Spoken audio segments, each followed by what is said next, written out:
Welcome to the National Women's Fitness Academy podcast. We're here to talk about women's health, female hormones, body image, and all things health and fitness.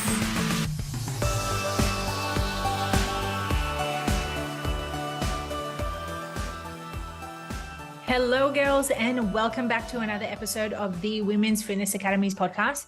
I'm your host, Siggy, one of the educators and a women's body image and health coach. I am sitting down today with a lovely guest of mine who was actually on the round table not long ago, and I've re-invited her because we are going to dive deeper into the barriers of health and fitness. And who better else to chat about this is with Corinne Wooden. For those who don't know Corinne, she is the founder at Move For You PT, where she encourages performance over aesthetic aspirations. And she is here on a mission to help you build yourself up and not reduce yourself down. And this conversation is going to go quite nicely with what I've mentioned, because if you're wanting to surpass these limits that are challenging you right now with like these preconceptions of, what you're capable of doing, then I highly suggest that you keep listening because we have got you covered today.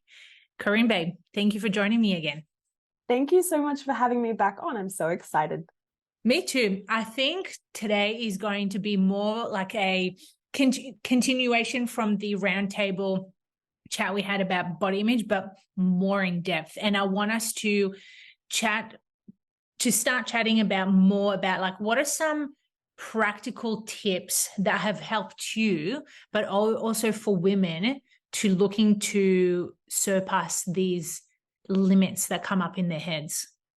Absolutely. I think first and foremost, at least for me in my transition through different modes of fitness, strength train, because I cannot articulate enough how impactful and empowering the shift away from just like hypertrophy and aesthetics to performance actually is. And like research has shown like over the past 5 or so years that resistance training is this amazing, magical, miraculous avenue for positive body image in women, which is fantastic. And we love to see that. It instills in us this, feeling of accomplishment. It emphasizes body functionality, de-emphasizes aestheticism, which we certainly should see more of in the industry.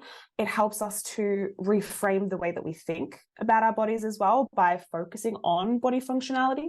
It improves our ability to engage in adaptive self-care mechanisms, and it also helps us to conquer the things that we previously didn't think possible. I know for myself, powerlifting has been that perfect avenue for me because it's allowed me to reframe the way that I approach myself, what I think, or I guess what I thought that I couldn't achieve with my body, and really start to learn that, the body is more than just what we see on the surface. It's capable, it's powerful, it's strong, and it has this ability to do all these additional amazing things beyond just crafting a body to look a certain way. And while that is, of course, still a valuable goal to have, and we all love to, build a big booty and have fun with building our legs and growing, which is in itself quite a rebellious act for a lot of women, going from forcing ourselves to be small to actually building ourselves up.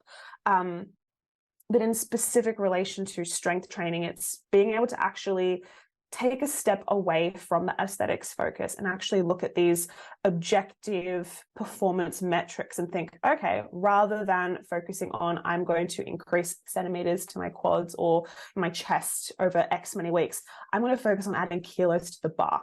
And that's a really, I think, powerful tool to actually show us what we can really do. But secondly, I really also think, we need to start thinking about challenging everything that we see, especially online. And the health and fitness industry is awash, unfortunately, as you know, with arguably nonsensical information a lot of the time. And many of us have mistakenly taken that information at face value. I know I certainly have throughout my years. But if we want to optimize our experience and improve our baseline knowledge, we have to think critically.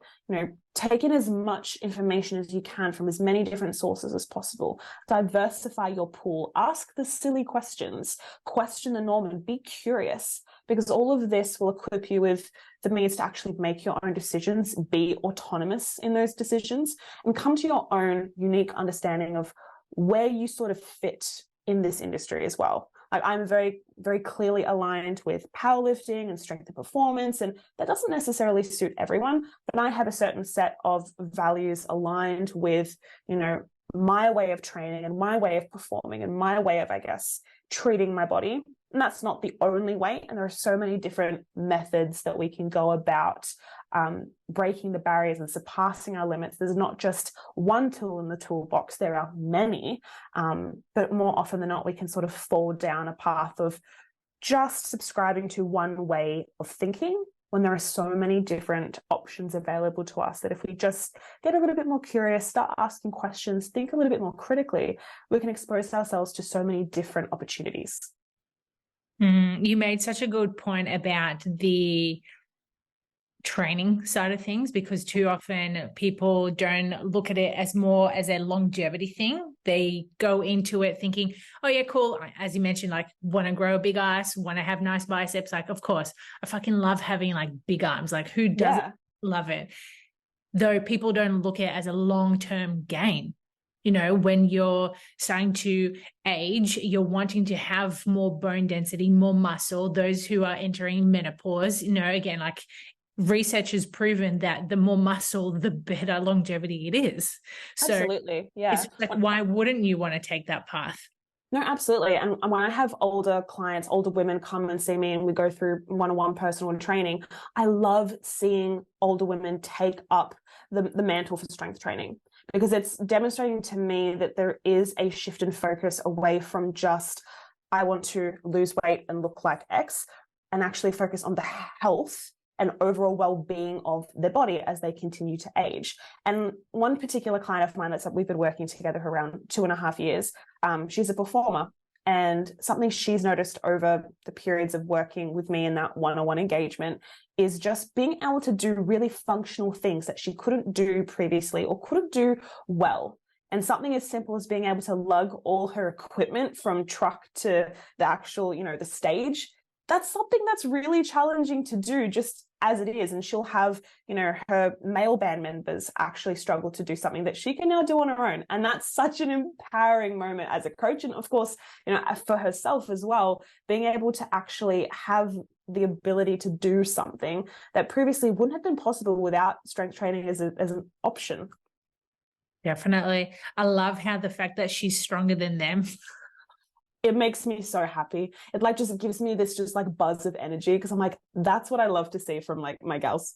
And it's just proof. Like, again, it's not just about the aesthetic sides of things. It's about the performance base as well, you know, especially for young adults, but also as we age, you know, you want to be able to carry your groceries without pain in the lower back, without having the niggles in the elbows or whatever it is. So it's no wonder why a lot of people are veering more towards this type of training. When it comes to breaking these limits around training, what are some barriers that you've noticed that you've been able to break through with some of your clients around the health and fitness? I really think that, you know, a lot of the women, especially that I work with one-on-one and face-to-face, is you do see that, I guess, you see a lot of anxiety around the notion of getting bigger and building more upon their body rather than stripping things down.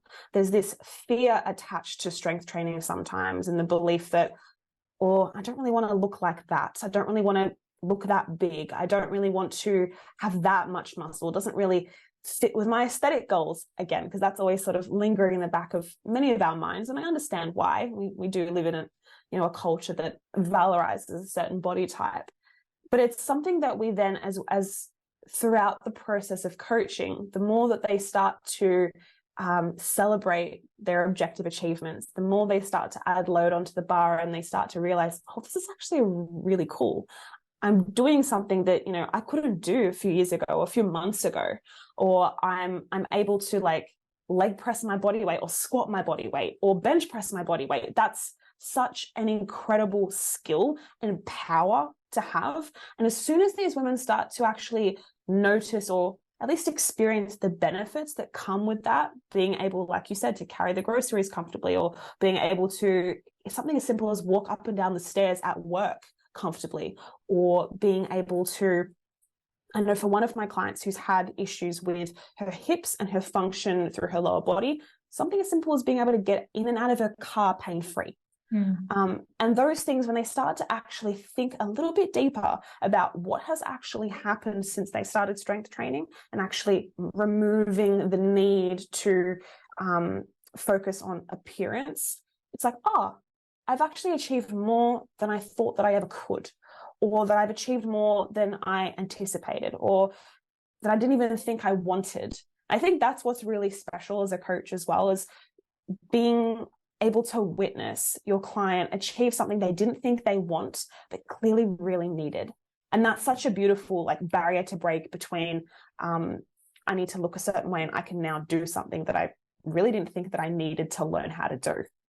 Yeah, it's that mindset shift. It's so amazing to witness that. And to be honest, every time I get a new client around that status of like, I'm wanting to look a certain way, or I'm wanting to look like this type of person, but then they switch that mindset going, oh, actually, I much prefer training towards this performance, this type of lift. And you're like, yes, this is where the magic happens. Exactly. It's like you see their values start to shift, or you actually start to see their true values come out. It's like, there it is. That's the goal that you actually have. And speaking of goals, and too often our body image is related to food. And I know you're very big on this because you've gone on your own journey around finding food freedom and also like a healthier relationship within your body and yourself. And too often when women are wanting to be their smallest version, what do first? They're feeling restricted. They're cutting out all the foods that they absolutely love. So I would love to know, like, how did you personally discover food freedom, and what advice do you have for women who are actually wanting to develop a healthier relationship with food? This is actually something I've been speaking a lot about recently, just on social media, but also with my clients. And for myself, achieving true food freedom in the absence of guilt was arguably more challenging than reconciling with my body, at least for me. After my last physique contest prep in 2021, I made the decision to go cold turkey and stop calorie tracking. Not necessarily something I recommend for everyone just to sort of cut, but for me, it did definitely work. Because up until that point, I had been tracking consistently for 3 years. And when I say consistently, I mean like within 5 grams of my designated, yeah, exactly. Like every single day without fail. It was obsessive to a point where it was not constructive, and it did not add the value that I thought it did to my life. I remember I refused to indulge over my birthday, during the Christmas holidays. I said no to certain events because it was just too difficult to log. I denied myself so much because I believed that I was disciplined and could do better than everyone else, which, newsflash, that's not doing better. It's just doing something, and it certainly wasn't better. But mindful eating eventually became this newfound solace for me, and it still is. I didn't have to fuss over exhausting and minuscule details anymore. And it was eventually became this huge relief. But at the beginning, it certainly was not a relief. Going cold turkey is not necessarily something that, comes along with, feelings of peace. Removing tracking from the equation meant that I had to refamiliarize myself with my natural hunger cues. And people don't really tell you that calorie tracking encourages you to actually ignore your body. Yeah. No surprise really when we think about it as coaches, because you're eating to strict ranges, strict times, routines, and it becomes less about what you need to nourish your body and more about just ticking off another box for recomp, because no one wants to diet down on less than 2,000 calories. And I get it, but it's one of those things where it's not spoken about enough. And I think when it comes to certain bits and pieces of advice, and what I would encourage for women is to actually start to slowly, not cold turkey, but slowly deviate away from calorie tracking in MyFitnessPal, because it's not the only tool that you have access to, and it's not something that we should rely on for the rest of our lives. Food is more than a number. It's an experience. It's something to be enjoyed. It's not something to just be ticked off on the list throughout the day because it's, we need to get XYZ to achieve certain protein target or certain fat target. It has so much more value than that.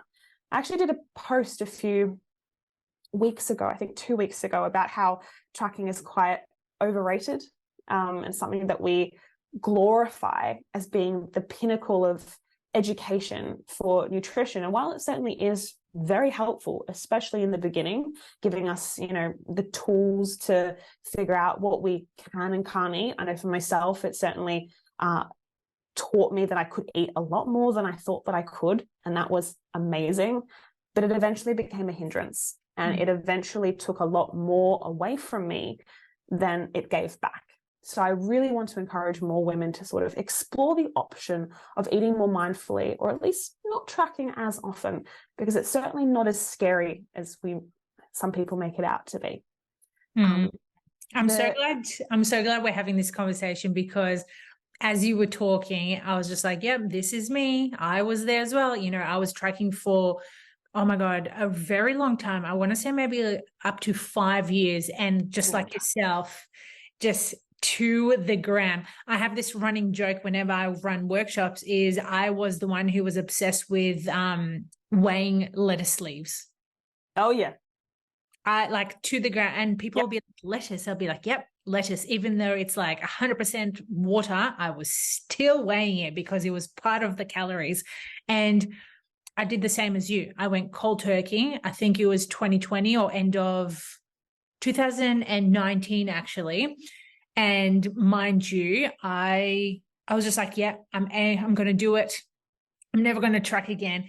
And as we know, going cold turkey with anything, it's like when people stop smoking or stop alcohol, you have these craves, or you have that self-doubt coming in going, oh, can I actually do this? Or maybe I'll just tap back into the app, make sure that everything's okay. And you have those like reserves. So it makes so much sense why we are so unsure about our hunger cues because of the app.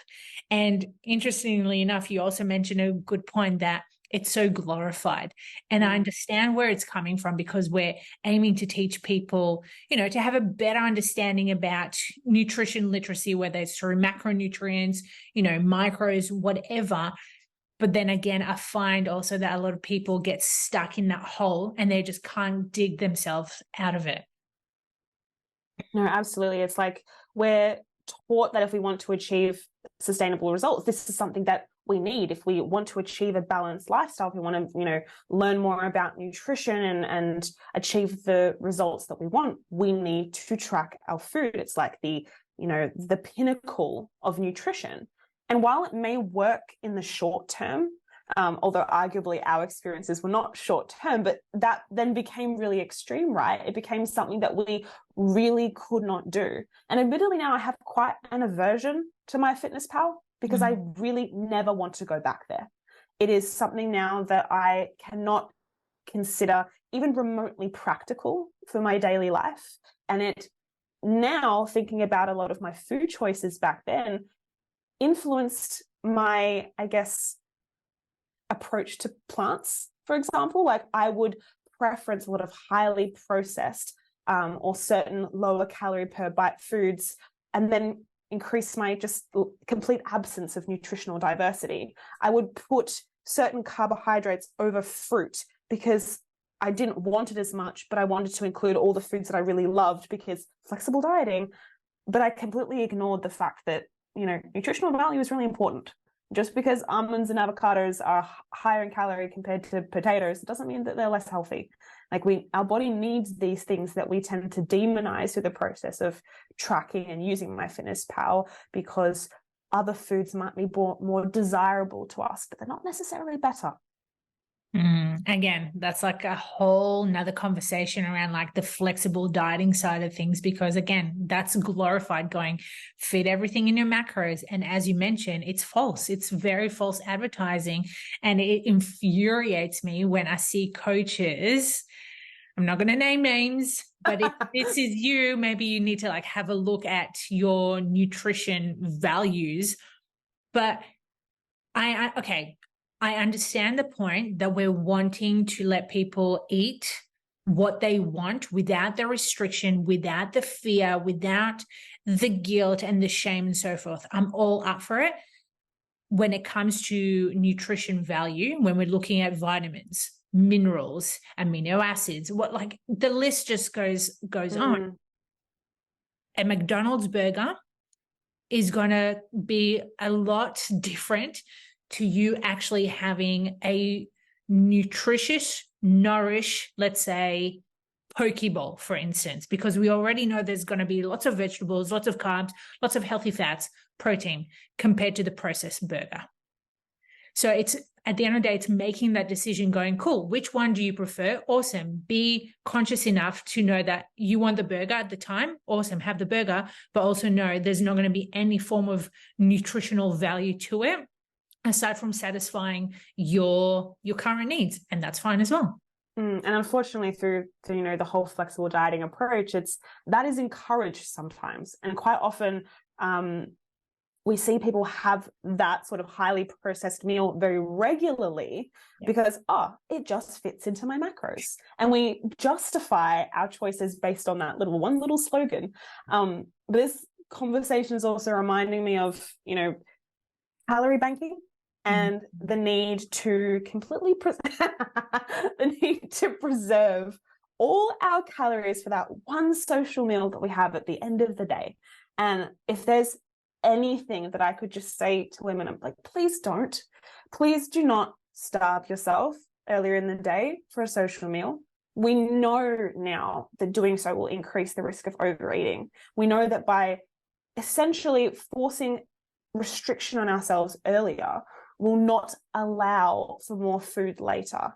It's creating a cycle around eating that is not conducive to sustainability or enjoyment. It's just we end up at the social event and we haven't eaten all day. We've been having like apples and salads and chicken, and then we get there and we're like, I want everything because I've been completely denied the entire day. And then we eat everything at the buffet, and then we finish and we're like, I shouldn't have done that. Now I've got to eat less tomorrow.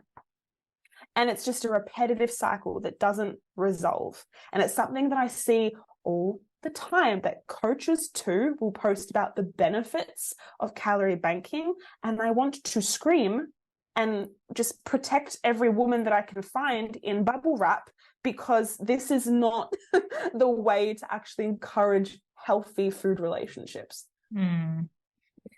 Wow. I think we need to go down this tangent, because if we don't actually talk about this, it's probably not going to be said. So right. We've already stated the facts of, the implications of flexible diet, the implications of MyFitnessPal. And again, just to let our listeners know, we're not against these ways of doing, but it's not sustainable long term. It's a good way for you to get an insight of how there are certain ways of eating and building more of nutrition literacy. But as Corinne said, when it comes down to doing it long term, especially the calorie banking, it's bring this idea in your head that you need to restrict to enjoy yourself. And when we do that over a long period of time, guess what happens? Binge eating happens, eating disorders happen, body dysmorphia happens. And I'm mentioning this because I've been through this. Corinne has been through this. We've helped multiple hundreds of women overcome this due to these reasons of people pushing these ways that this is the only way for you to eat healthily, quote unquote, and get your results. We think that, by tracking and following a flexible dieting protocol, we think that we're then in control. But being in control of your food for some of us can actually leave us feeling very out of control, especially when we start to exhibit disordered eating behaviors. And there are so many different alternatives to tracking or calorie banking or doing any of these different types of things. They're not the panacea for weight loss or muscle growth or body recomposition. It's just another tool in the toolbox. Food is so much more than just fuel. It's nourishment. It's how we express emotion. It's how we explore and understand different cultures. It allows us to experience pleasure.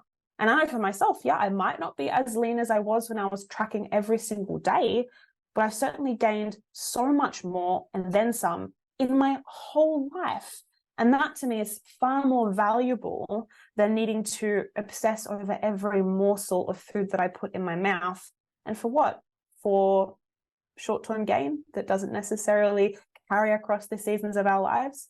I would much rather continue to enjoy social occasions with my friends, feel uninhibited in my ability to eat freely. That to me is where we all should be striving for. Yeah. It's so interesting that we're like chatting about this, because I've had multiple conversations about this with clients of mine who are wanting to steer away from tracking because they're noticing it's being a little bit too rigid. And to be honest, they have come to me from working previously with coaches that all they knew was just tracking. They didn't know a different way of eating and doing and being, which is fair enough. And when you start tapping away from that way of doing and thinking, as you mentioned, we feel out of control. We're not sure of what to do next. And there's been certain instances where we would set a day with no tracking, just listen to the body, see when the hunger cue comes in, and there would be this like red alert panic attack happening in their head, or this overwhelming anxiety going, I need to track right now, because if I don't, I'm not going to know what to do. And of course, you're going to feel this way of this sense of uncertainty and not having the control because you don't know any different. So the easiest way to do this, obviously, I do not encourage cold turkey like Corinne and I did. But again, instead, like when you're, as Corinne said, you want to go take it slowly. So slowly could mean, not tracking your breakfast, not tracking your dinner, or, taking just one day off tracking and see how that goes.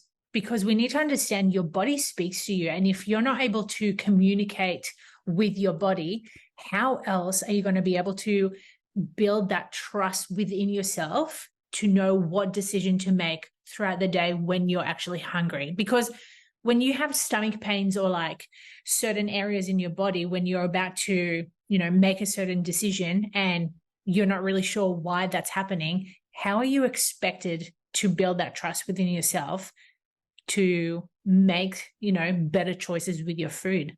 When I started to explore the hunger fullness scale with some of my clients who did experience some noticeable distress around their relationship with food, it was really eye-opening to see how they would respond and where they would rate themselves at certain times of the day, when they would eat when they were absolutely stuffed, when they would stray away from food when they were completely, starving. But there were certain habits and behaviors aligned with, certain eating patterns that made being able to listen to their cues really challenging. And more often than not, these women came from a background of ignoring their hunger, ignoring their body for so long. And even for myself and my own experience, I was actually talking about this with my partner the other day, how I used to sit at the table and force feed food down my throat because it was my required, plan. It was what I was told to do.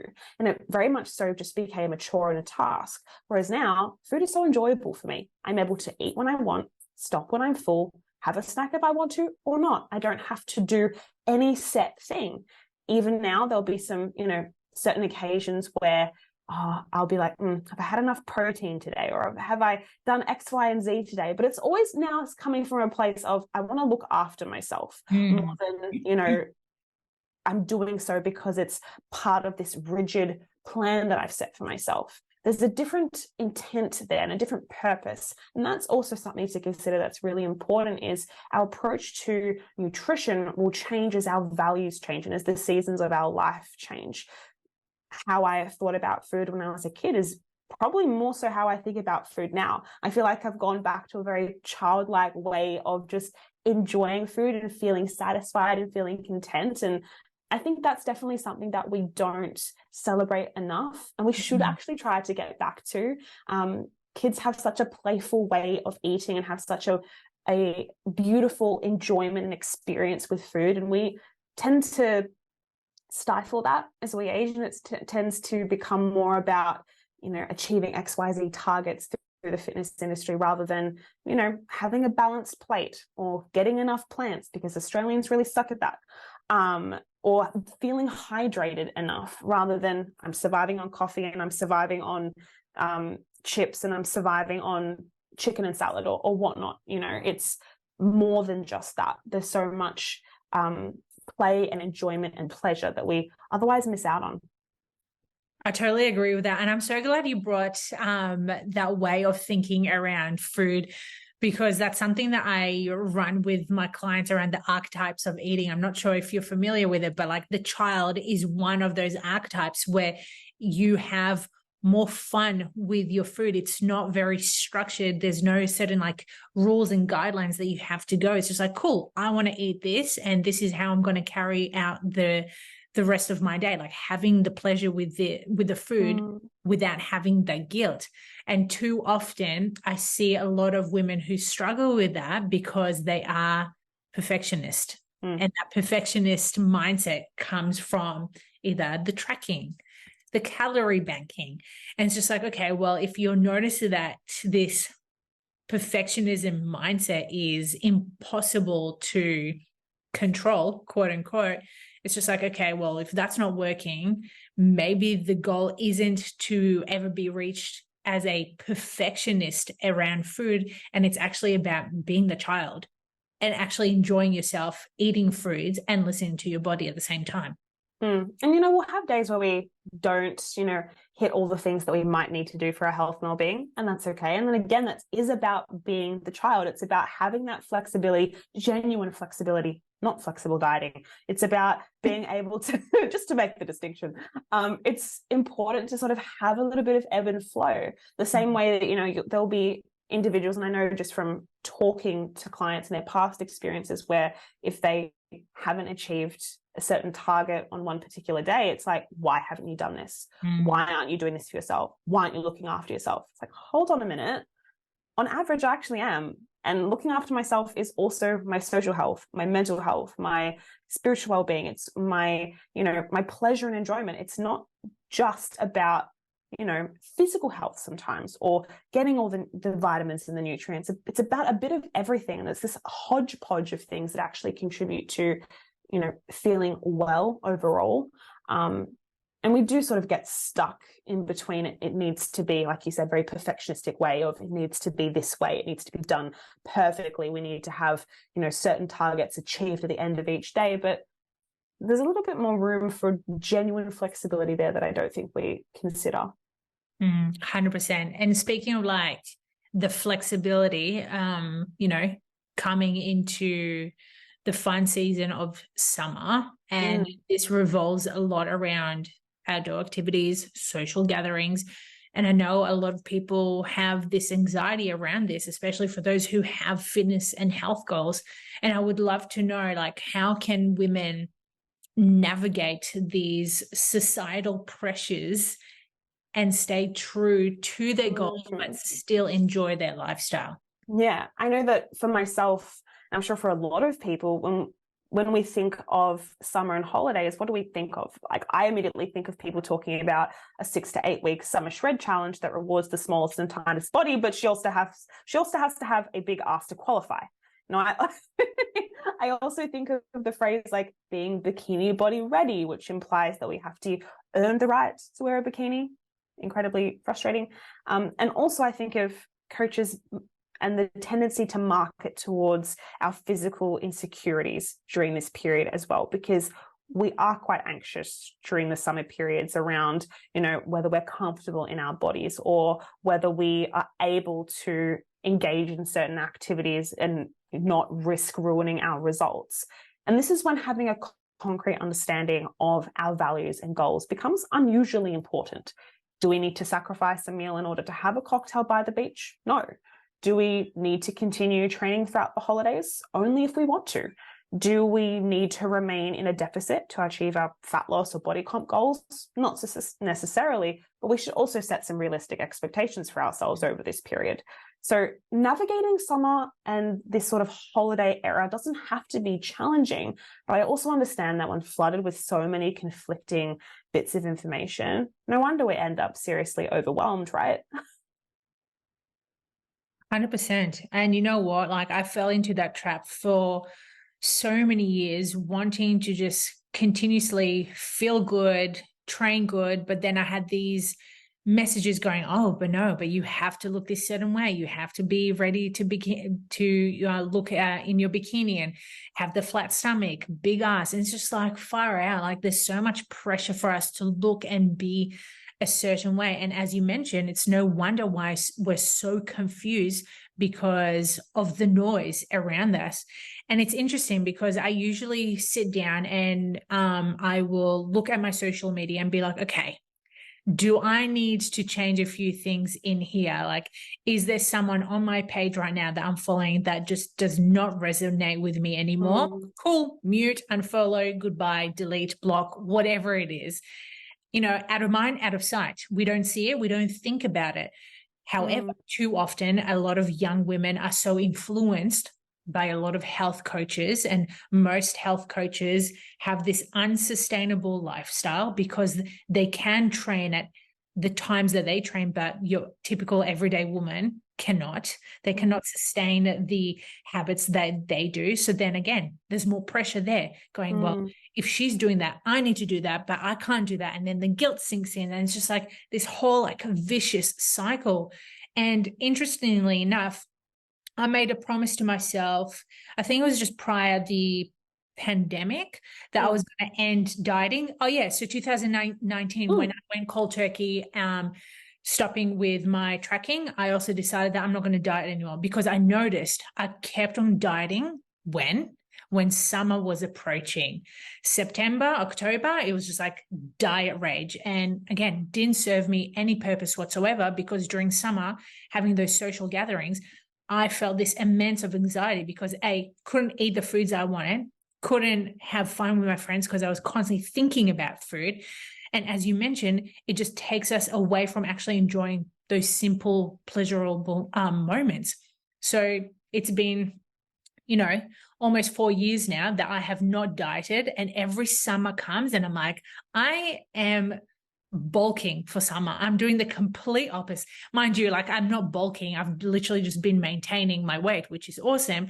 But there has not been the thought in the back of my mind going, I need to diet to look good in a bikini. Like, does not, like, it's so interesting how there's been this massive mindset shift around that.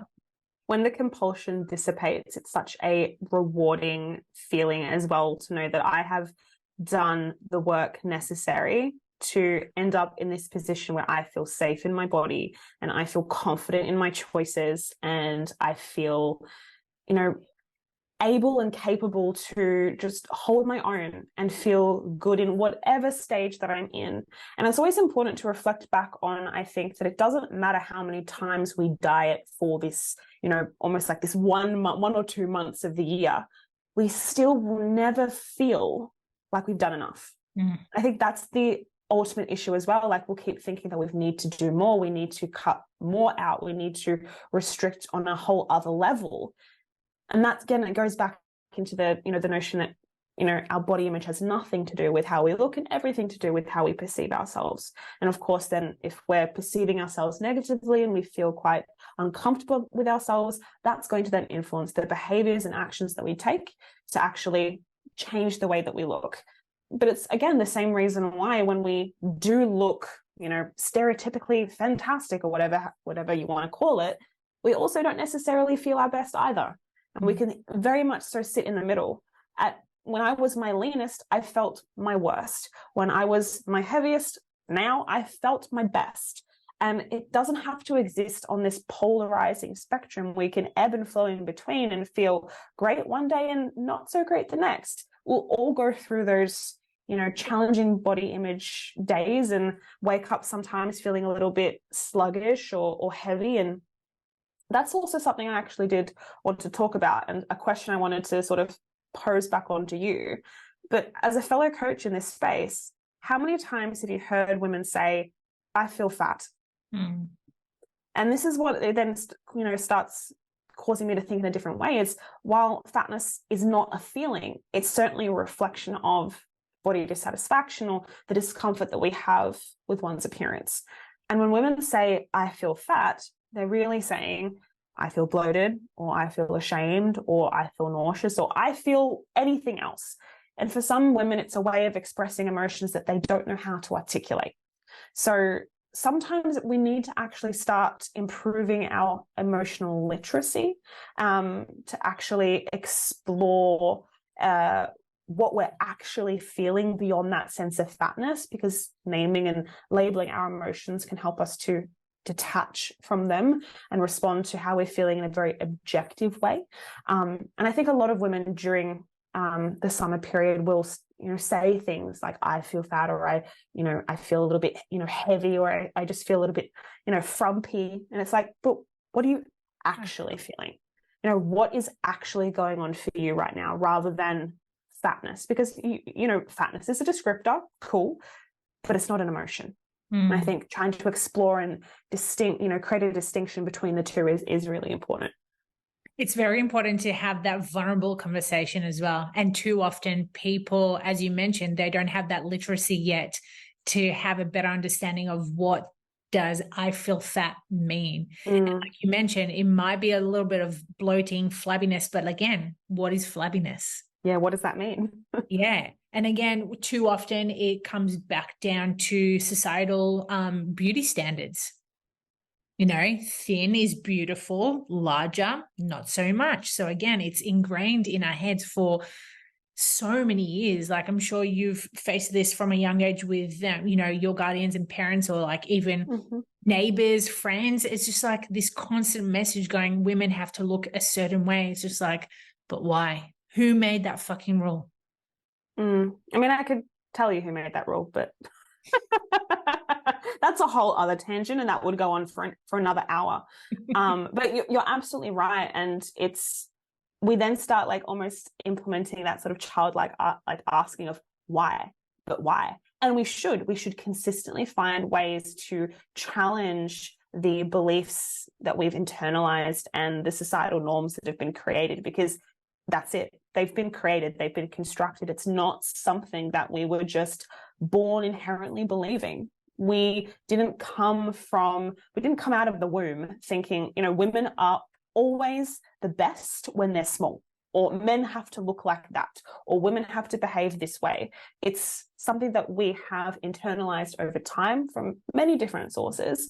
And we do have to think critically and ask those questions and challenge as much as we can. And I'm such an advocate for challenging the way that we think and finding new ways to, I guess, open up different avenues for new beliefs and finding, new options for ways of thinking.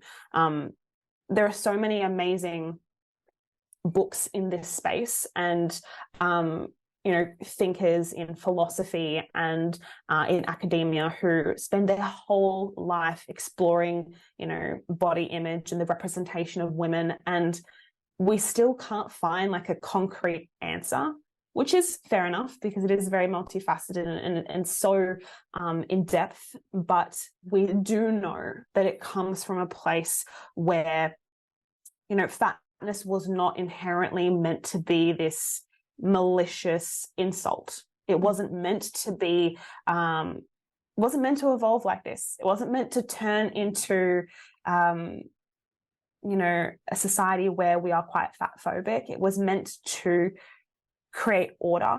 It was, valorizing thinness was a way of instilling discipline in society. It was a way of cultivating ordered peoples, establishing a status quo, keeping people in line. But unfortunately, as we know through body trends and how that has evolved, it still just continues to be this pervasive presence where the body is put on a pedestal, and how we treat others, unfortunately, can then be, I guess, informed by the beliefs that we hold around certain body shapes and sizes. And this is not just towards women. Men experience not at all. this Yeah. as well. And I think a lot of people need to realize that obviously this platform is mainly for women, and for us to, face these issues around body image, we need to also factor in that men actually get criticism around their bodies as well. However, it's not that openly spoken about, which I think that should be, because again, I know a lot of men have these thoughts whether they're not muscular enough, or they're not tall enough, or they're not thin enough, or they're not the cool dad, or they're feeling pudgy and feeling fat, so it's something that it's major all over the world. However, we've just realized, as you mentioned, it just shows that a lot of body dysmorphia studies showed that we tend to have this low body confidence and negative impact because of the beauty standards, which does revolve also around like our love lives and mental health, even jobs, health in the fitness industry. We're having to be perceived a certain way. And I remember when I first started steering away from dieting and tracking, there was a lot of shame and guilt coming up, going, oh, well, I'm not going to be the coach right now who's tracking. I'm not going to be the coach who's dieting. I'm not going to be the coach who's competing and going on stage. There's this facade that if you compete, you're a great coach. It's just like, by the way, FYI, you competing does not mean you're a good coach. You're a good coach when you're actually educated enough to, give results, give people results and make actual like positive changes. I love that you've also brought that up around the anxiety or the shame and the guilt that then can relate to stepping away from dieting and stepping away from that area of fitness. Because I also don't diet anymore. The only time I diet is a week-long cut for powerlifting, which is incredibly non-invasive. So it's brilliant. But I love that you've brought up that whole topic, because when I deviated away from tracking and deviated away from diet culture and I honestly didn't really want to work with a lot of fat loss centered clients anymore. I really wanted to delve deeper and get to the crux of why they were feeling like they needed to lose weight. And as my body also changed as well, I genuinely experienced a lot of distress around, am I a good coach? Do I deserve to be in this space? Am I allowed to own my position here?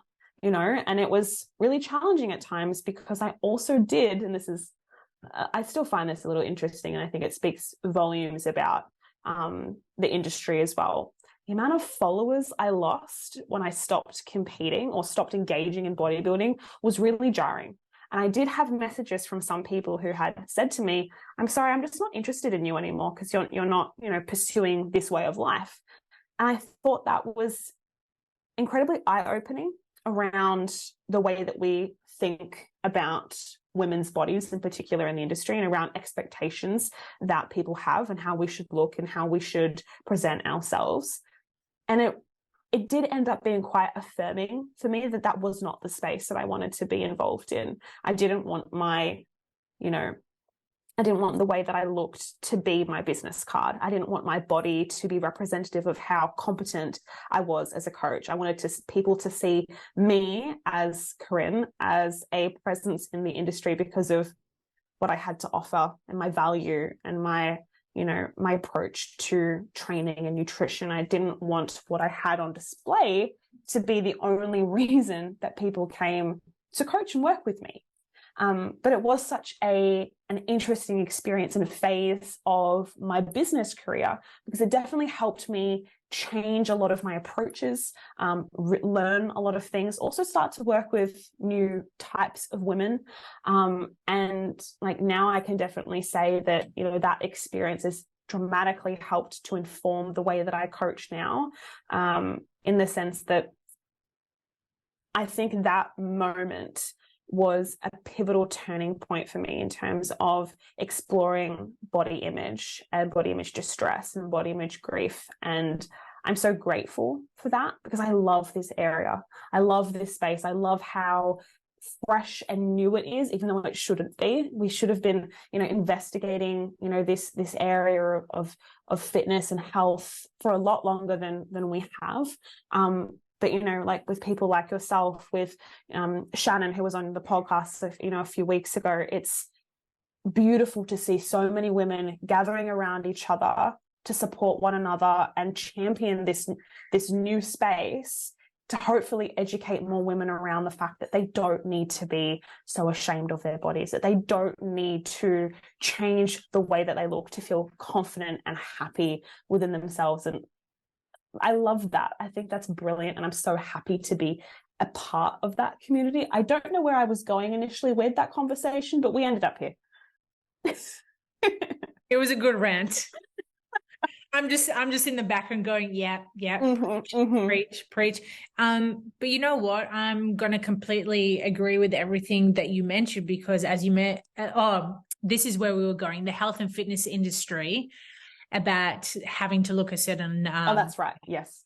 Yeah, we got there. I was just there eventually. Where were we going with this? Yeah, makes so much sense. Again, we have a long way to go, because unfortunately cycles keep repeating itself. New coaches coming in, they look at other professionals going, cool, I need to look a certain way, I need to behave this way, and they mimic that behavior and they repeat that cycle. We did it as well.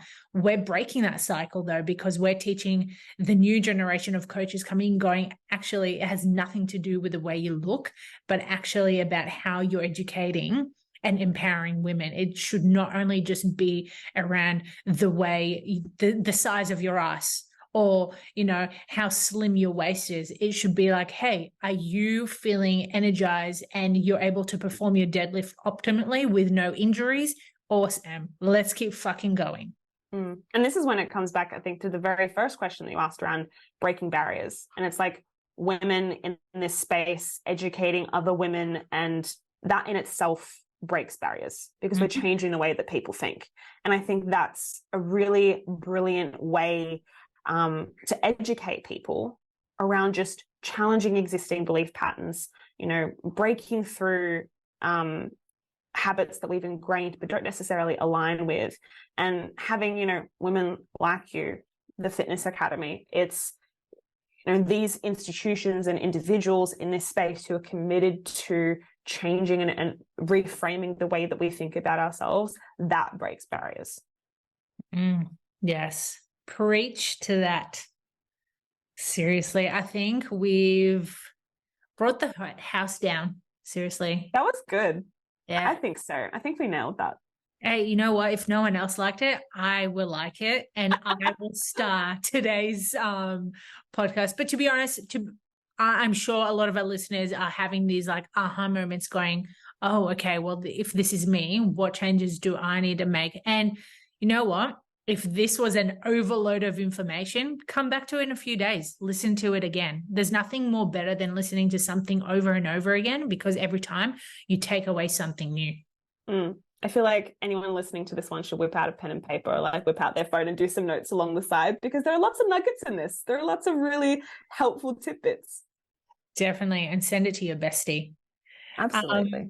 Girls, thank you so much for tuning in. Corinne, thank you so much for joining me. If you enjoyed today's podcast, please make sure that you screenshot it, tag us at the Women's Fitness Academy, tag Corinne, tag myself, and then, let us know how you go with your time with your health and fitness goals.